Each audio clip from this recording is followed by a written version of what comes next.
భారతీయ ఆధ్యాత్మిక జీవన విధానంలో గోవుకి చాలా విశిష్టత ఉంది. గోవు నుంచి లభించే పాలు, గోమూత్రం, గోమయంలను యజ్ఞ యాగాదులలో కూడా ఉపయోగిస్తారు. వాటి నుంచి అనేక వస్తువులు, ఔషధాలు కూడా తయారు చేస్తారు. ఆవు గోమయం ఇప్పుడు వినాయక చవితిలో కూడా తన ప్రాధాన్యతను సంతరించుకుంటుంది. గోమయంతో వినాయక విగ్రహాలు తయారు చేస్తున్నారు. విశాఖలో ఓ మహిళ ఆవు పేడతో తయారు చేసిన వినాయక విగ్రహాలు ప్రతి ఒక్కరిని విశేషంగా ఆకట్టుకుంటున్నాయి. సాధారణ వినాయక విగ్రహాలు వలె వీటికి పూజలు నిర్వహించుకోవచ్చని అంటున్నారు గోమయం విగ్రహాలు తయారు చేస్తున్న ఉమాబాల. ఆవు పేడతో తయారు చేసే వస్తువులు ఇంటిలో పెట్టుకుంటే రేడియేషన్ బారి నుంచి బయటపడొచ్చని అంటున్నారు. విశాఖ నగర వాసులను విశేషంగా ఆకట్టుకుంటున్న గోమయం వినాయక విగ్రహాలపై మరిన్ని వివరాలు మా ప్రతినిధి రాము అందిస్తారు. భారతీయ సాంప్రదాయ వ్యవస్థలో గోవుకి చాలా ప్రాధాన్యత ఉంది. గోవు నుంచి వచ్చే ప్రతి ఒక్క పదార్థానికి కూడా విశిష్టత ఉంది. ఆవు నుంచి లభించే పాలు కానీ, ఆవు పంచితం కానీ, ఆవు పేడ కానీ, ఇలా ప్రతిదానికి కూడా చాలా విశిష్టత ఉంది. ఎందుకంటే సనాతన హిందూ సాంప్రదాయంలో కూడా వేల సంవత్సరాల నుంచి కూడా ఆవు పేడతోని ఇంటి ముందు కూడా కల్లాప పెట్టుకోవడం, ఆవు నుంచి లభించే పంచితంతో కూడా ఇల్లంతా జల్లుకోవడం, ఎక్కడైనా ఏదైనా అశుభాలు జరిగేటప్పుడు కూడా ఇంట్లోకి వచ్చే ముందు కూడా ఆవు పంచితం జల్లి లోనకి వెళ్తే శుభం జరుగుతుంది, ఎక్కడ కూడా ఎటువంటి బ్యాక్టీరియా ఉండదని కూడా ఒక సాంప్రదాయం ఉంది. అయితే వినాయక చవితి సమీపిస్తున్న కొద్ది కూడా ఎక్కడికక్కడ చూసినా సరే 60 అడుగులు 70 అడుగులు వినాయకులు చూస్తూ ఉంటాం. అయితే ఇవన్నీ కూడా మట్టితో తయారై ఉంటాయి. కానీ ఆవు పేడతో కూడా వినాయకులు తయారు చేయొచ్చు అనేది కూడా ఒక కొత్త కాన్సెప్ట్ కూడా విశాఖలో మహిళ చేస్తుంది. పునరైప్ అనే సంస్థ దీనికి సంబంధించి ఆవు పేడతో కూడా వినాయకుల్ని తయారు చేయడం కూడా మనం చూడొచ్చు. ఇక్కడ ఒక అంగుళం నుంచి కూడా ఒక 2-3-4 సెంటీమీటర్ల వరకు కూడా ప్రతి వినాయకుని చూడ అద్భుతంగా ఇవి తయారు చేస్తారు. ఇది కంప్లీట్గా కూడా ఆవు పేడతో తయారు చేసిన విగ్రహం.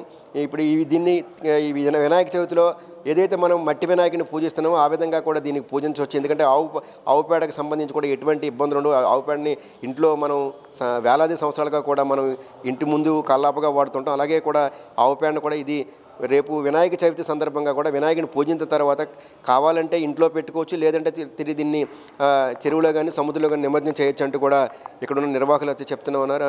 అయితే ఈ ఆవు పేడతో తయారు చేసిన ఈ వినాయకుడికి సంబంధించి ఈ పేడ ఎక్కడి నుంచి తీసుకొస్తున్నారు, దీంట్లో ఇంకేమైనా పదార్థాలు కలుపుతారు, ఎన్ని రోజులు సమయం పడుతుందో దానికి సంబంధించి కూడా ఇక్కడ పునరైప్ అనే సంస్థ నిర్వాహకురాలు ఉన్నారు. మేడం, ఈ ఆవు పేడతో వినాయకుడిని చేయాలి అనే ఆలోచనలకు వచ్చింది మీకు?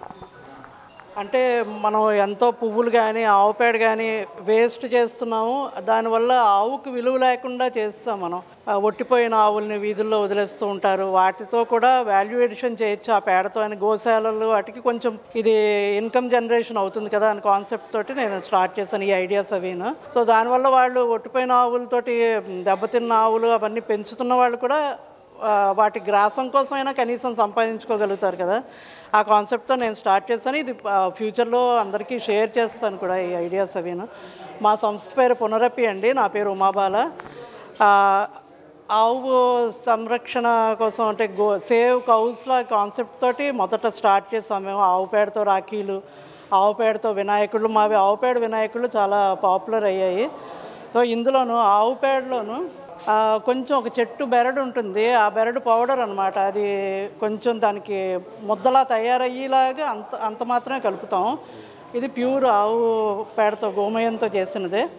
సో ఇది తయారవడానికి కనీసం ఒక 2 నెలలు పడుతుందండి పెద్ద విగ్రహాలు అయితేను. వాటికి చాలా ప్రాసెస్ ఉంది. వేసవకాలంలోనే స్టార్ట్ చేసేస్తాం తయారు చేయడం. ఆవు పేడ తెచ్చి అవి ఎండబెట్టి పౌడర్లు చేసి తర్వాత ఫినిషింగ్ చాలా లెంగ్తీ ప్రాసెస్. కానీ పువ్వులు కూడా మేము కలెక్ట్ చేస్తామండి. గుడుల నుంచి పువ్వులు కలెక్ట్ చేసి అవి ఎండబెట్టి పౌడర్లు చేసి టన్స్ ఆఫ్ ఫ్లోరల్ వేస్ట్ మేము రెడ్యూస్ చేయగలుగుతున్నాం. ఒక బొమ్మ తయారవ్వాలంటే లేకపోతే ఒక ఆర్టికల్ ఏమైనా తయారవ్వాలంటే బోల్డ్ అంత పువ్వులు అందులో యూజ్ అవుతాయి. ఆవు పేడతో పాటు ఇంకేం కలుపుతారు మేడం ఇందులో? ఒక చెట్టు బెరడు ఉంటుందండి, దాని పౌడర్, ఆ పౌడర్ని యూజ్ చేస్తాము. సో అంతే తప్ప ఇంకేం ఉండవు. ఎన్ని రోజుల పాటు ఉంటుంది? రేపు పూజించి దీన్ని నిమజ్జనం చేయాలా, లేకపోతే ఇంట్లోనే ఎన్నాళ్ళ పాటు ఉంచుకోవచ్చు దీన్ని? ఇది పర్మనెంట్గా ఒకసారి ఎండిపోయాక చెక్క బొమ్మల్లో అయిపోతాయండి. మీరు పర్మనెంట్గా ఉంచుకోవచ్చు వీటిని. మేము దీనికి పెట్టిన పేరు ఎకో ఫెర్టి గణేష్ అనమాట. ఇది మీరు నిమజ్జనం చేయాలంటే బకెట్లు నీళ్ళల్లో పెట్టేస్తే అది మొక్కల్లో పోసేయచ్చు ఫెర్టిలైజర్ కింద. సో ఎకో ఫెర్టి గణేష్ అని పేరు పెట్టాం. మీరు ఇంట్లో ఉంచుకోవచ్చు, లేకపోతే నిమజ్జనం చేయాలంటే నిమజ్జనం చేసేయచ్చు. ఇప్పుడు ఈ ఆవు పేడ ఎండిన తర్వాత మరి స్మెల్ రాదా, లేకపోతే ఇందులో ఏమైనా కెమికల్స్ కలుపుతారు? ఏం ఉండదండి, ఇంకా స్మెల్ ఉండదు. ఒకసారి ఎండిపోయి పౌడర్లు చేశాక మామూలు మట్టిలాగే ఉంటుంది అది పౌడర్, ఇంకేమి తేడా ఉండదు. మీకు వాసన అవి కూడా రావు. ఒకసారి బొమ్మ అయిపోయాక బాగుంటుంది. మొత్తం ఎన్ని నెలల పాటు చేస్తారు, ఎన్ని బొమ్మలు తయారు చేస్తారు, ఏ ఏ సైజుల్లో? మాది 10.5 అంగుళాల సైజు నుంచి 2.5 అంగుళాల చిన్న బొమ్మ దాకా అన్ని సైజులు ఉన్నాయండి. చాలా మట్టుకి బయటికి ఆర్డర్స్ వెళ్ళిపోయాయి. నిన్న మొన్న పెద్ద బొమ్మలు కార్పొరేట్ గిఫ్ట్స్ కింద వెళ్ళిపోతూ ఉంటాయి. లోకల్గా కూడా చాలా పాపులర్ అయ్యింది. ఇప్పుడు ఎంతోమంది అడిగి మరీ తీసుకుంటున్నారు ఇప్పుడు ప్రస్తుతం. మొత్తం ఎన్ని బొమ్మలు తయారు చేస్తారండి, ఎప్పటి నుంచి? 500 పైన బొమ్మలు చేస్తామండి ఇప్పటికైనా. గోమయ వసతే లక్ష్మి అంటారు కదా, అందుకని గోమయాన్ని మన ఇంట్లో ఆహ్వానిద్దాము. మన వినాయక చవితిని పునరపి వినాయక ఆహ్వానం చేస్తూ మనం వినాయక చవితి శుభాకాంక్షలు అందరికీ.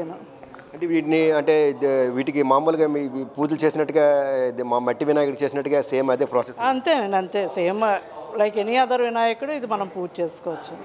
మీరు వినాయకుడితో పాటు ఇంకేం తయారు చేస్తుంటారు వినాయక బొమ్మలు మేడం? మేము పువ్వుల పౌడర్లతో రకరకాల ఫ్రిడ్జ్ మ్యాగ్నెట్స్ చేస్తూ ఉంటామండి. అమ్మవారి విగ్రహాలు కానీ, అమ్మవారి మొహాలు, కృష్ణుడు, ఓం శ్రీ స్వస్తిక్ అలాంటివి. అవి కాకుండా ఆవు పేడతో సాంబ్రాణి కప్స్ చేస్తాము. సాంబ్రాణి కప్స్లో సాంబ్రాణి ఫిల్లింగ్ అవి పెడతాము.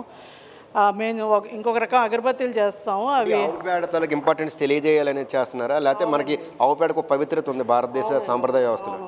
అదే పేడని ఇప్పుడు కొత్త జనరేషన్ అసహించుకోకుండా అదే ఇంకొకటి చెప్తున్నారు, యాంటీ రేడియేషన్, ఇది ఇంట్లో ఉంచుకుంటే కూడా మంచిదని చెప్తున్నారు కదా. సో ఈ విగ్రహాలు మీరు ఇంట్లో ఉంచుకున్నా మంచిది. ఇంకా రకరకాల ప్రోడక్ట్స్ మేము ఆలోచన చేస్తున్నాం. అవి కూడా మా పునరపి నుంచి త్వరలోనే బయటకు వస్తాయి. ఆవు పేడ మెయిన్ ఇంగ్రీడియంట్ మావన్నీ ఆవు పేడ కానీ పువ్వుల పౌడర్లు కానీ ఆ రెండే యూజ్ చేస్తాం. నిలబడి చేస్తున్నారు కదా, మీకు ఈ వినాయకుడి ద్వారా ఎంత ఇన్కమ్ వచ్చింది, మీరు ఎంత పెట్టుబడి పెట్టారు? ఇన్కమ్ పెద్ద అంత కాదండి, ఇది నా ప్యాషన్ అండి. నాకు చాలా ఇష్టంతో చేస్తున్నాను. కష్టం చాలా ఎక్కువ. మట్టి విగ్రహాలతో కంపేర్ చేస్తే కొంచెం కాస్ట్లీగా ఉంటాయి జనాలకి. బట్ కొంతమంది వాళ్ళు అవే కావాలని పర్టికులర్గా అడిగి తీసుకుంటుంటే అది ఆనందం అనిపిస్తుంది. అందువల్ల మాకు ఎన్ని విగ్రహాలు సేల్ అయినా కూడా మాకు ఆనందమే. అది ఆ కాన్సెప్ట్ పెరుగుతుంది కదా అని ఆనందపడతాం. ఆవు అంటే ఒక రకమైన భక్తి, అంటే ఆవులు అంటే నాకు ఇష్టం. అందువల్లనే ఆవు పేడతో ఆవు అంటే సనాతన సాంప్రదాయం నుంచి కూడా ఆవులు కూడా ప్రాశస్త్యం ఉంది. ఆవు నుంచి లభించే పేడతో మనం వేల సంవత్సరాలుగా కూడా ఇంటి ముందు కల్లాపు జల్లుకోవడం కానీ మిగతా అన్ని కార్యక్రమాలు చేస్తుంటాం.